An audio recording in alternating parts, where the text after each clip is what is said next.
So Emma, you're kind of down to the line here. You're almost done with therapy. That's so great. Am I supposed to look at the kids? If you want to. Oh, so, okay. You can look at me or you can look at the Okay. camera. So tell me why you came here the first time. What was going on with you? Yeah, I had an episode nearly 2 years ago. It turns out I have a rare neurological condition called idiopathic intracranial hypertension, which caused the cerebral spinal fluid that circulates around the brain kind of built up and squeezed my brain and optical nerves.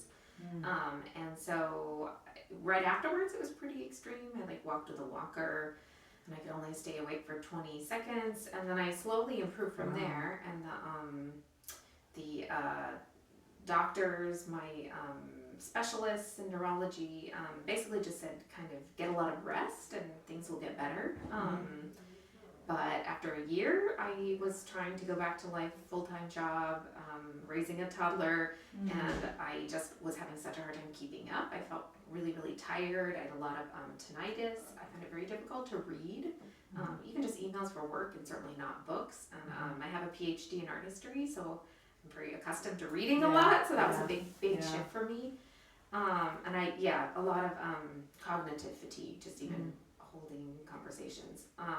And so I had a friend who had a head injury who had come to you and had great results. So I think we started in September. You basically done about 20 weeks, I think. Yeah, 19. I was right at the 20 weeks. Yeah. So tell me how things are now. What's different? Things are much different. So I was so surprised that some of my auditory symptoms, like I had tinnitus all the time, turned out to be eye related because you gave me these glasses, these prism glasses that fix them, and now I rarely have tinnitus. And I have just generally a lot less sound sensitivity. And then I guess another big change is reading. So I'm able to work 8 hours a day. I read a lot of emails. I read longer texts. And then I'm able to come home and then pleasure read the newspaper, read a book. And it used to be I'd get a couple pages in and it felt like a struggle and it would make me sort of nauseated and dizzy. And now I can just read like it's nothing. So that is a big change. And just generally the cognitive fatigue, like I would have to lay down during work or on the weekends because I think my brain was just so tired because I couldn't process visual stimuli, and now I don't need to do that. I can mostly get through my days without taking naps. Because you weren't driving when you first came to us, right? Were you driving or did you? I think I was driving very little, and so now I'm increasing. So I've been able to do up to 30 to 45 minutes and hopefully more in the future.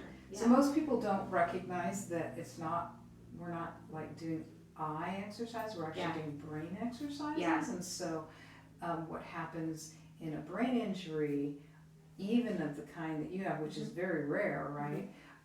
It's affecting the whole brain and visual processing and auditory processing, and all of those things contribute. And so there's a lot we can do for a lot of different kinds of patients. That's great.